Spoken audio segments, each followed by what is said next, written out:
The first draft is for you, the writer. The second and subsequent drafts are for the reader.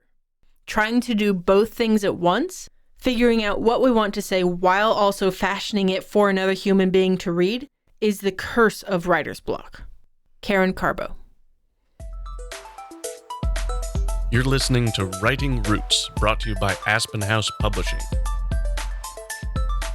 Welcome to Writing Roots. I'm Lee Hull. And I'm Lee Esses. I have seen a lot of people, especially in very public ways, take pride in the fact that they never do a second draft. It's perfect the first time around. So the bad advice you're going to hear is don't bother thinking about a second draft. Take pride in the fact that you only write one draft, because then it's perfect the first time around. I have a hard disagree with this one, especially whatever project you're taking on during NaNoWriMo. It is not going to be good, and I say that with all the kindness in my heart, but it's not going to be good. None of the things that I have written during Nano were good on the first draft.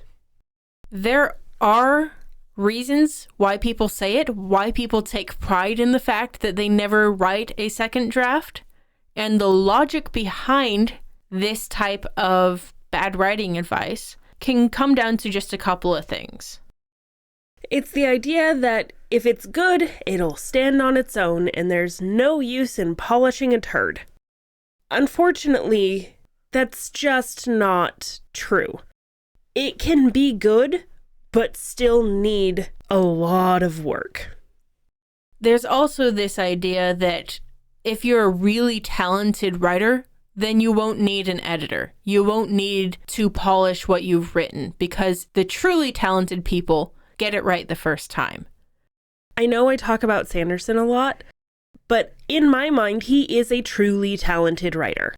A lot of people would agree, definitely. And do you know how many phases of editing he goes through? So many.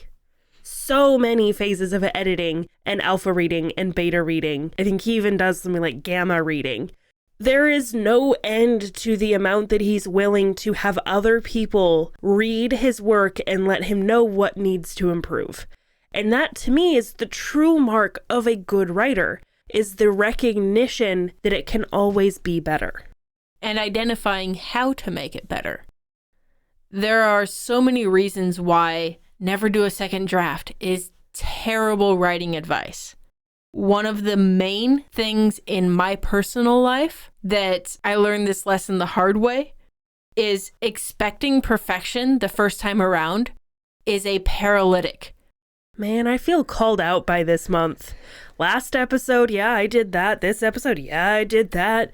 I'm with you on that one. The perfectionism just has hampered my writing for so long because I need it to be perfect on the first draft. Everyone else can have a second draft and a third draft and a fourth draft, but I have to be perfect on the first draft. And that's not how it works. This whole podcast is about passing on the lessons that we learned the hard way to our listeners so they don't have to learn it the hard way. This month especially is because we've tried a lot of these bad parts of writing advice and fell flat on our faces for years. Another reason why this particular piece of advice is bad is because it's incredibly self-absorbed. I know our motto is write selfishly, and absolutely write selfishly. But there's a difference between writing selfishly and this belief that you're better than the need to edit or the need to rewrite. It also announces to people who really know what they're doing that you are 100% an amateur. If you say something like this at a writing conference, no one's going to pick you up. Because this shows that you don't have the discipline to make your work better. You're just trying to preach and get your text out into the world and get people to read it, even with misspellings and strange flows and logic and that kind of thing. If you aren't willing to make your work better, you will stay at that amateur level. And I think for me personally, the most difficult part of this, what made it the worst advice, is that I always failed to live up to my own standards. So I would compare my first draft to someone else's final draft and decide that, well, this story isn't worth it because it's not good. It's not good the first time around, so it's just not worth it. On the other side of that coin, this advice encourages people to publish imperfect works. Publish something that is mediocre at best, because that's how they wrote it their first time around.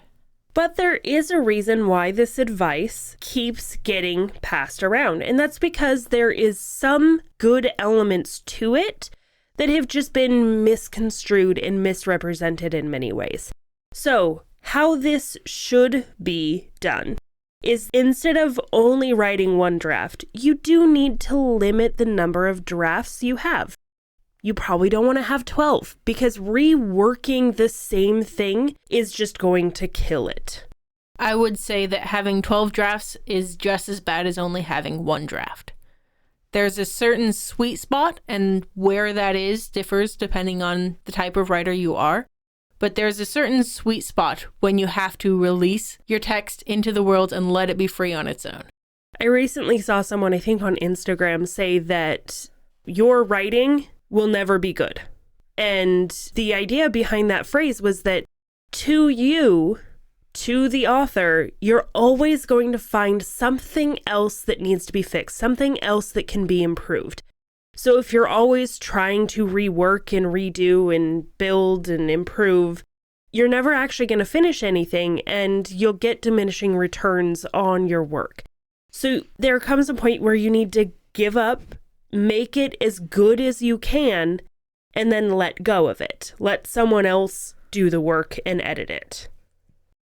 And in that same idea, it's like, yes, you do want to make your first draft as good as possible, but don't let it keep you from writing. Don't let that perfectionism paralyze you.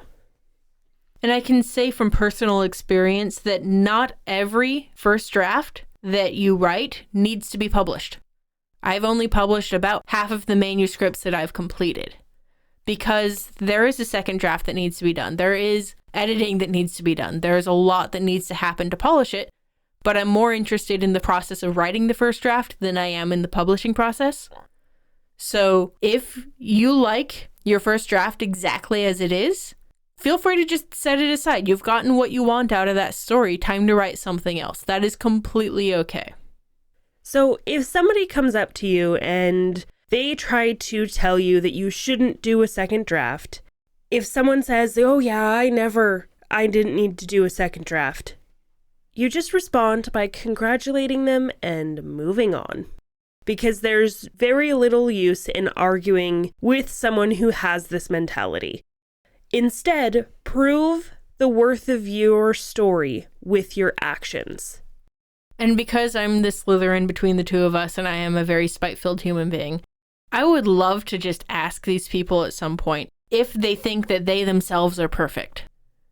Because there is a deep connection between an author and their writing. So if you think your writing is perfect the first time around, does that mean you think you're perfect as well? This is not something that I would ask in polite society, but I wonder, it crosses my mind every time I see this bad writing advice in social media forums and the like. Unfortunately, I think where we get this advice most often is from ourselves to ourselves. So if you find yourself holding yourself to a standard of perfection in your first draft, argue against it. If you're trying to keep perfection in your first draft, you're not going to be writing. So get the words on paper and do your best to just break through that paralytic of perfection and write. There's no real good way to say, this is how you do it. I just had to give up and let myself write crappy. It's very easy, if you approach writing with this mentality, to put the words on the page and get disheartened because you're thinking this is as good as it's going to get. It's not living up to the ideas that I have in my head.